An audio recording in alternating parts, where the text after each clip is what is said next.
cbse 10th class ഹിസ്റ്ററിയിലെ 6ാമത്തെ chapter weavers, iron smelters and factory owners.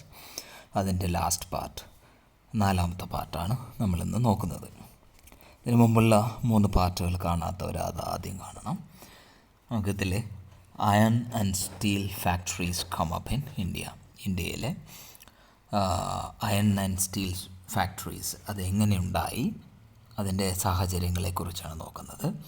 In the year 1904, 1904, in the hot month of April, Charles Weld, an American geologist, and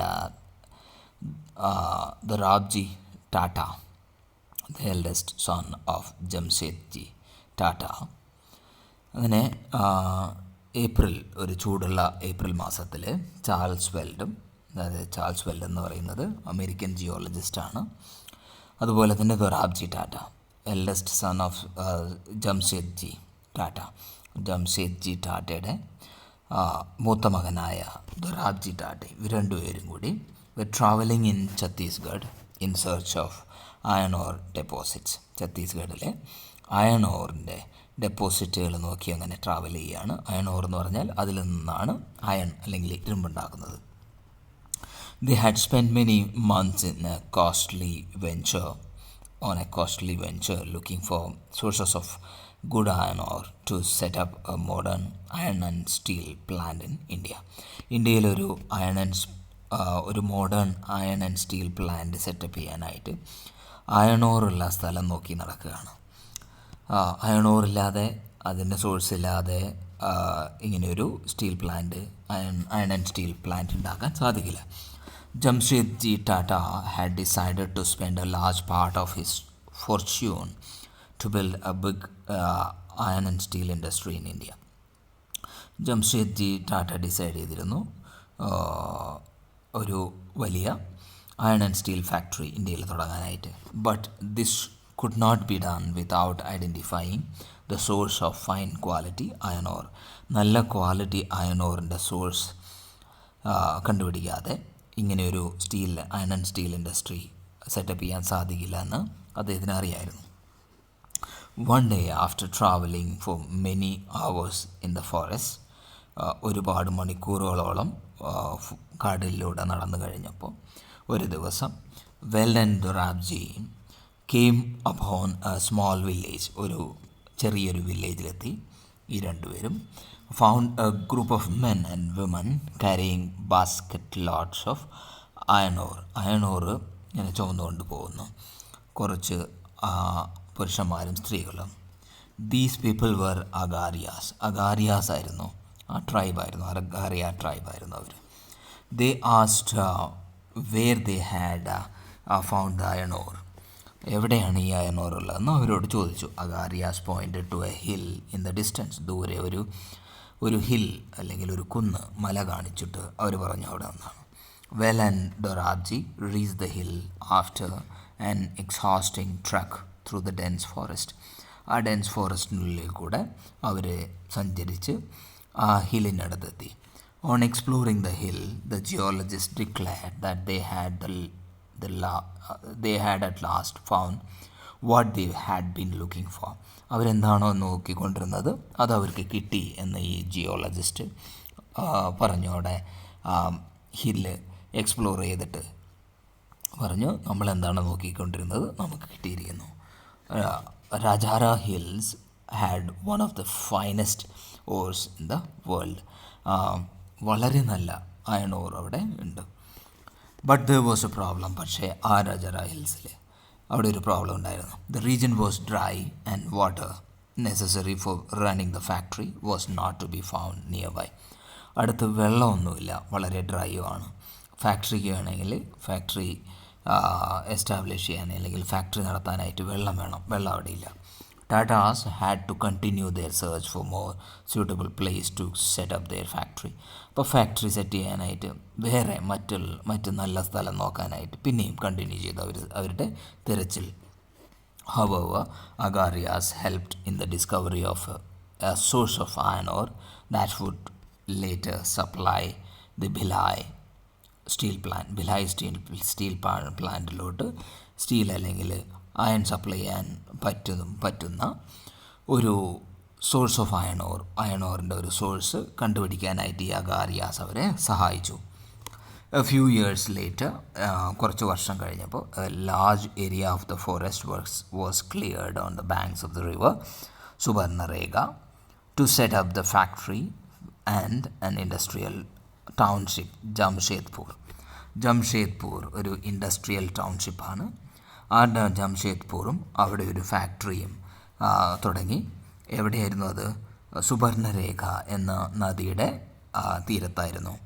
അതിനു വേണ്ടിയിട്ട് അവിടെ ഒരുപാട് മരങ്ങളും കാടും വെട്ടിത്തെളിച്ച് കുറച്ച് വർഷങ്ങൾക്ക് ശേഷം അവിടെ ഒരു ഫാക്ടറി തുടങ്ങി ജംഷേദ്പൂരിൽ. Here there was water near iron ore ഡെപ്പോസിറ്റ്സിൻ്റെ അടുത്ത് തന്നെ വാട്ടർ ഉണ്ടായിരുന്നു, വെള്ളം ഉണ്ടായിരുന്നു, നദിക്കരയിലായിരുന്നു. The Tatas iron and steel company TISCO that came up began producing steel in 1912. 1912 ആ factory Tata iron and steel company, short ഫോമിൽ ടിസ്കോ, അത് ഇരുമ്പ് അല്ലെങ്കിൽ അയൺ ആൻഡ് സ്റ്റീൽ പ്രൊഡ്യൂസ് ചെയ്യാൻ തുടങ്ങി. TISCO was set up at an opportune time. വളരെ നല്ല സമയത്തായിരുന്നു ഈ ടിസ്കോ സെറ്റപ്പ് ചെയ്തത്. All through the late 19th സെഞ്ച്വറിയിലെ അവസാനത്തോടെ India was importing steel that was manufactured in ബ്രിട്ടനിൽ മാനുഫാക്ചർ ചെയ്ത സ്റ്റീലായിരുന്നു ഇന്ത്യ ഇമ്പോർട്ട് ചെയ്തുകൊണ്ടിരുന്നത്, ഇറക്കുമതി ചെയ്തുകൊണ്ടിരുന്നത്. The expansion of the railways India, ആ സമയത്താണ് ഇന്ത്യയിലെ റെയിൽവേസ് എക്സ്പാൻഡ് ചെയ്തുകൊണ്ടിരുന്നത്. ഈ ഫിഗർ 14 എന്ന് പറയുന്നത് അയൺ ആൻഡ് സ്റ്റീൽ ഫാക്ടറി, ടാറ്റയുടെ iron and steel factory on the banks of the river Subarnarekha എന്ന നദിക്കരയിലെ 1940 ഉണ്ടായിരുന്ന ആ ഫാക്ടറിയുടെ ഒരു ചിത്രമാണ് ഈ കാണുന്നത്. had provided a huge market for rails that Britain produced. ബ്രിട്ടനിൽ പ്രൊഡ്യൂസ് ചെയ്ത ആ റെയിൽസ് അല്ലെങ്കിൽ പാളങ്ങൾ, അതായിരുന്നു ഇന്ത്യയിൽ അവർ റെയിൽ പാളങ്ങൾക്ക് വേണ്ടി ഉപയോഗിച്ചിരുന്നത്. For a long time British experts in the Indian railways were unwilling to believe that good quality steel could be produced in India. British experts, Indian റെയിൽവേസിലെ ബ്രിട്ടീഷ് എക്സ്പേർട്സിന് അവർ വിശ്വസിക്കാൻ പറ്റില്ലായിരുന്നു ഇന്ത്യയിലും നല്ല ക്വാളിറ്റി സ്റ്റീൽ അല്ലെങ്കിൽ അയൺ പ്രൊഡ്യൂസ് ചെയ്യാൻ പറ്റുമെന്നുള്ളത്. By the time TISCO was set up in the situation was changing. ആ ടിസ്കോ അല്ലെങ്കിൽ ഈ ഫാക്ടറി സെറ്റപ്പ് ചെയ്ത സമയത്ത് ആ സിറ്റുവേഷൻ ചേഞ്ച് ചെയ്യായിരുന്നു. 1914 first world war broke out. First world war തുടങ്ങി. Steel produced in Britain now had to meet the demands of the war and in യൂറോപ്പിലെ യുദ്ധം, ആ ഫസ്റ്റ് വേൾഡ് വാറിന് അതിനുവേണ്ടി അവർ പ്രൊഡ്യൂസ് ചെയ്യുന്ന സ്റ്റീലെല്ലാം അതിനുവേണ്ടി ഉപയോഗിക്കേണ്ടി വന്നു. So imports of Britain steel into India decline dramatically. ഇന്ത്യയിലോട്ടുള്ള ബ്രിട്ടീഷുകാരുടെ സ്റ്റീലിൻ്റെ ഇമ്പോർട്ട് കുറഞ്ഞു. And Indian railways turned to TISCO to supply of rails. അതായത് പാളങ്ങൾക്ക് വേണ്ടി ഇന്ത്യൻ റെയിൽവേസ് ടിസ്കോയെ ബന്ധപ്പെട്ടു, ഈ ടാറ്റ അയൺ ആൻഡ് സ്റ്റീൽ കമ്പനിയെ ബന്ധപ്പെട്ടു. As war dragged on for several years, ഒരുപാട് വർഷം ഈ യുദ്ധം അങ്ങനെ നടന്നുകൊണ്ടുപോയി. TISCO had to produce shells and carriage wheels. ഷെല്ലുകളും കാരേജ് വീലുകളും ആ യുദ്ധത്തിന് വേണ്ടിയുള്ള അതെല്ലാം ടിസ്കോ പ്രൊഡ്യൂസ് ചെയ്തു. അതുപോലെ തന്നെ by 1990 colonial government was buying 90% of the steel manufactured by TISCO. TISCO produce ചെയ്യുന്ന അതിൽ 90% ആരാണ് വാങ്ങിച്ചുകൊണ്ടിരുന്നത്? ഈ കൊളോണിയൽ ഗവൺമെൻറ്, ഇന്ത്യയിലെ ബ്രിട്ടീഷ് ഗവൺമെൻറ് വാങ്ങിക്കാൻ തുടങ്ങി. Over the time TISCO became the biggest steel industry within the British empire. British എംപയറിനുള്ളിൽ തന്നെ ഏറ്റവും വലിയ ബിഗ്ഗസ്റ്റ് സ്റ്റീൽ ഇൻഡസ്ട്രിയായി ഈ ടിസ്കോ മാറി. In the case of iron and steel as in the case of cotton ടെക്സ്റ്റൈലിനെ പോലെ തന്നെ അയൺ ആൻഡ് സ്റ്റീലും industrial expansion occurred only when British imports into India decline.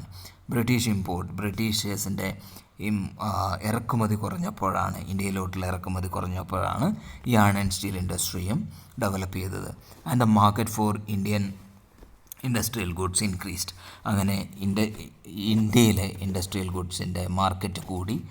And this happen during the first world war and after first world വാറും അത് കഴിഞ്ഞിട്ടാണ് ഇങ്ങനെയുള്ള ഇതെല്ലാം നടന്നത്.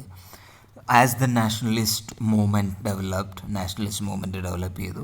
The industrial class became stronger. Industrial class കുറച്ചുകൂടി ശക്തിപ്പെട്ടു. The demand for government protection became louder. Government protection, അതായത് പുറത്തുനിന്നുള്ള സാധനങ്ങൾ ഇന്ത്യയിലോട്ട് വരരുത്, ഇന്ത്യയിലെ ഫാക്ടറികളെ പ്രൊട്ടക്റ്റ് ചെയ്യാനുള്ള ആ ഡിമാൻഡ് കൂടി വന്നു. Struggling to retain its control over India. ഇന്ത്യയിലെ ആ സമയത്ത് ബ്രിട്ടീഷുകാർക്ക് കൺട്രോൾ ചെയ്യുക എന്ന് പറയുന്നത് കുറച്ച് കഷ്ടപ്പാട് തന്നെയായിരുന്നു. ആ സമയത്ത് British government had to concede many of these demands. അങ്ങനെ ഇങ്ങനെയുള്ള ഈ പ്രൊട്ടക്ഷൻ, ഇന്ത്യയിലെ ഫാക്ടറികളെ പ്രൊട്ടക്റ്റ് ചെയ്യാനുള്ള ഡിമാൻഡ് അതെല്ലാം അംഗീകരിക്കേണ്ടി വന്നു. Many of these demands in the last decades of the colonial റൂളിൻ്റെ, ബ്രിട്ടീഷുകാരുടെ റൂളിൻ്റെ അവസാനത്തെ കുറച്ച് വർഷങ്ങളിൽ ഇന്ത്യക്കാരുടെ ഡിമാൻഡ് എല്ലാം അവർക്ക് അംഗീകരിക്കേണ്ടി വന്നു. അങ്ങനെ ഇന്ത്യയിലും ഫാക്ടറികളും ഇൻഡസ്ട്രികളെല്ലാം ഡെവലപ്പ് ചെയ്തു വന്നു. അങ്ങനെ ഇവിടെ അവസാനിക്കുകയാണ് ഈ ചാപ്റ്റർ. എല്ലാവർക്കും മനസ്സിലായി കാണും പ്രതീക്ഷിക്കുന്നു. Thanks for watching. Please to subscribe, like and share. Thank U.